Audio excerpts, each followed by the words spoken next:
今日はゆらゆら揺れるシックな色合いのフラワーボールを作ります。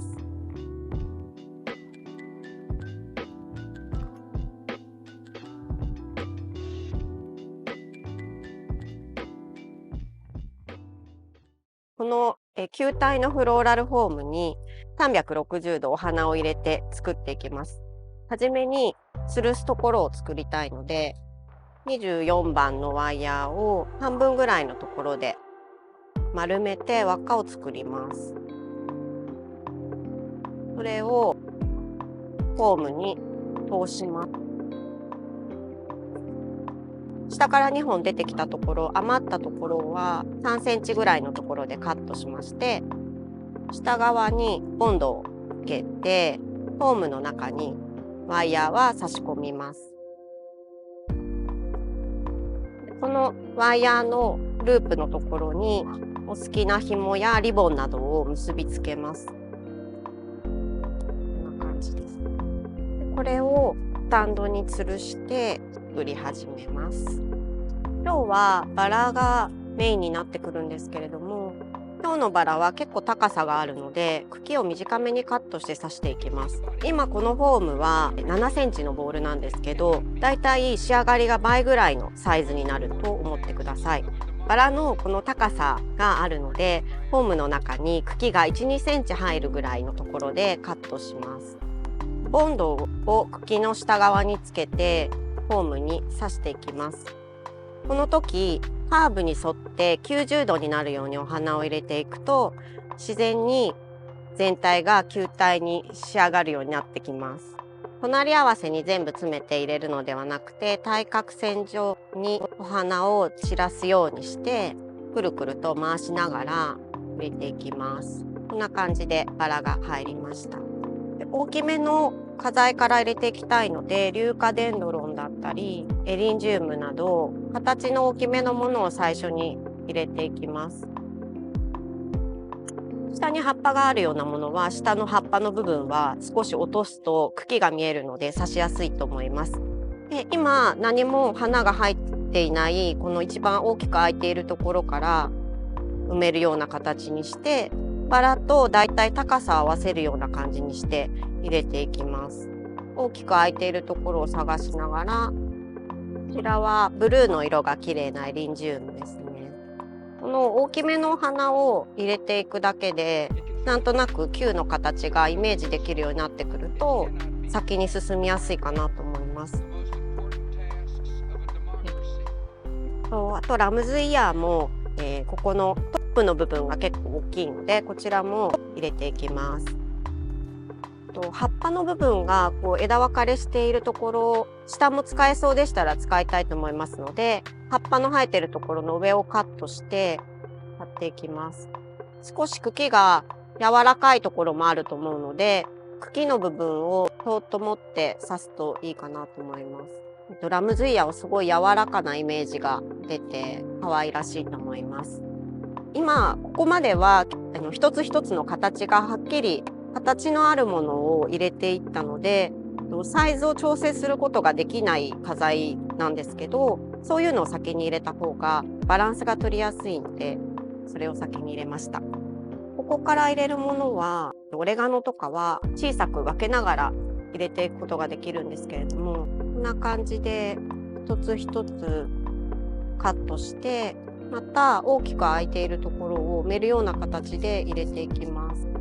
オレガノケントビューティーは表がグリーンで裏が紫の色がグラデーションがとても綺麗な花なんですけど、紫の方を見せてもいいですし、グリーンの方の形が可愛い方を見せてもいいかなと思います。一本一本散らしていくというよりは、一つの箇所に3本ずつぐらいまとめて入れてあげると存在感が出て可愛いかなと思います。木が折れそうで心配な場合はピンセットなど使っていただいてもいいかと思います。全体にオレガノが入りましたら、スモークツリーを入れていきます。スモークツリーは、すごく茎が細いんですけれども、細い茎がうまく使えるようでしたら、これを使ってボンドで刺していきます。もし、茎が全然ないような状態でしたら、つけにくい場合はグルーガンなど使っていただいてもいいかと思います。ふわっと優しい雰囲気になるのと、面の部分大きく開いてるところをうまく埋めてくれるので使いやすいと思います。全体を見ながら隙間をだんだん埋めていくような感じになるので、一つの面だけをずっと作り続けるということではなくて、回しながら全体に花がバランスよく入っているかを見ながら作ります。では次に風船ポピーを入れていきます。こちらも3センチぐらいのところでカットしてもらって、1つの空いているところに2本ずつぐらい刺していきます。2本だったり3本だったりでいいと思います。2つ同じものを同じような形のものを並べて入れるときは、横並びに同じ角度に入れないで、少し斜めの角度に入れたりしてあげると表情が出てきます。風船ポピーは結構色がはっきりしているので、例えばここに入れた後また同じ線上に入れてしまうのではなくて、違うラインに対角線上に入れていったりするといいと思います。先端が細く出ているところは外に飛び出る感じでもいいと思います。下側が、自分が見えないので忘れがちなので、一番下のところも花を入れてあげて、飾った時に下から見上げる場合は下を可愛くしてあげるのもおすすめです。こんな感じで風船ポピーが入りましたら、ユーカリを入れていきます。ユーカリは切る時なんですけど、枝を使ってここに刺したいので、葉っぱがついているところのすぐ上のところをカットしてあげます。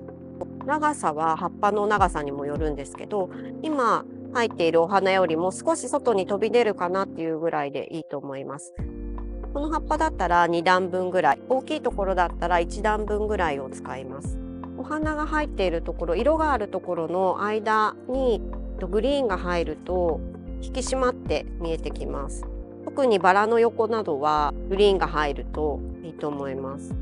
花には必ず葉っぱがついているのが自然のことなので、花に葉っぱを添えてあげるような感じになります。小さい葉っぱは少し飛び出る感じにもいいと思います。大きめのユーカリが入りましたら、このユーカリテトラゴナの実と小花を入れて隙間を埋めていきます。こちらの白い小花がアキレアなんですけど、こういう感じに枝分かれしているものは花の高さがいろいろなので、花の頭が揃うような感じにまとめていきます。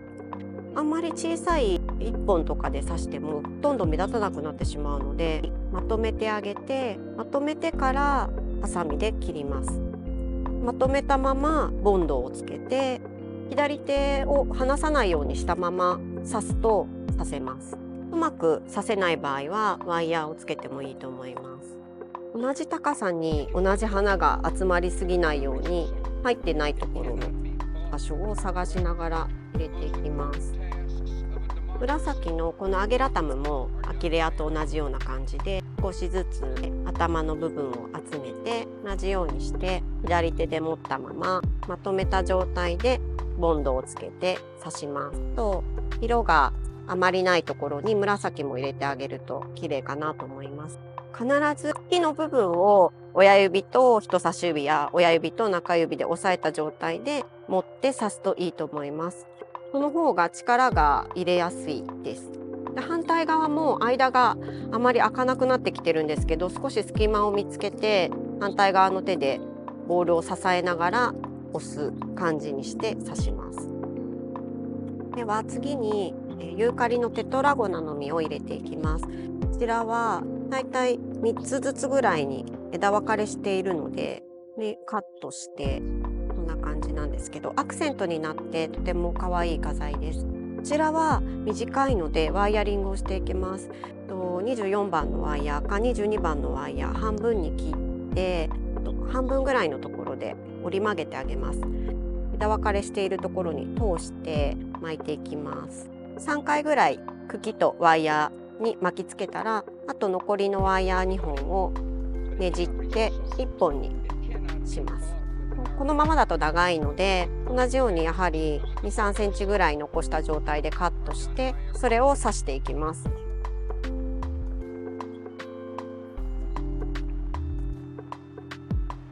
そしてこちらがデルフィニウムですね。少し色を足すのと、この長さのある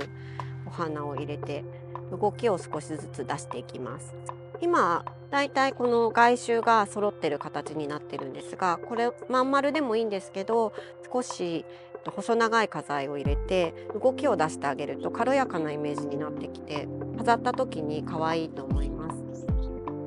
細長い花材は今入れている花材よりも少し外に飛び出るような感じで入れてあげていいと思います。だいたい1センチぐらいとか外に出していきます。外に出る場合は放射状になるようにあちこちに同じ花が入るようにしていくとバランスが取れてると思います。でブルーの花が入ったら最後に細かいユーカリグニーの先端だったりとかグレビレアアイバンフォとカスミソを少し入れてより動きを出していきます。小さめのユーカリはまだ隙間が空いているところがあったら隙間埋めにも使えますので、下の方のちょっと大きめの葉っぱは隙間を埋めるのに入れていきます。縦に差し込むような感じで刺していきます。この先端のくるっとちょっと丸まっているところとかも可愛くて、下に垂らしたりして出してあげると飾った時目立つと思います。このグレビレアアイバンフォーはこのギザギザした葉っぱが特徴なんですけれども、こんな感じでカーブしているので、そのカーブをうまく使っても表情が面白いと思います。でちょっとシックなアレンジの時にこれを入れるとすごくかっこいい感じにまとまると思います。で最後にカスミソを少しだけ入れます。今日はどちらかというと先端の部分、すごくちっちゃいところが多いカスミソのところを使って可愛らしいっていうよりは動きが少し出るような感じにだけ入れていきたいと思います。隙間に刺していくだけでいいので小さい間に入れていきます。埋め込みすぎてしまうと全然存在感がなくなってしまうので、外に広がる感じにランダムに入れていきます。全方向にカスミソウとグレビレアが入ると少し遊びができた感じでより立体感が出てきます。こちらで完成です。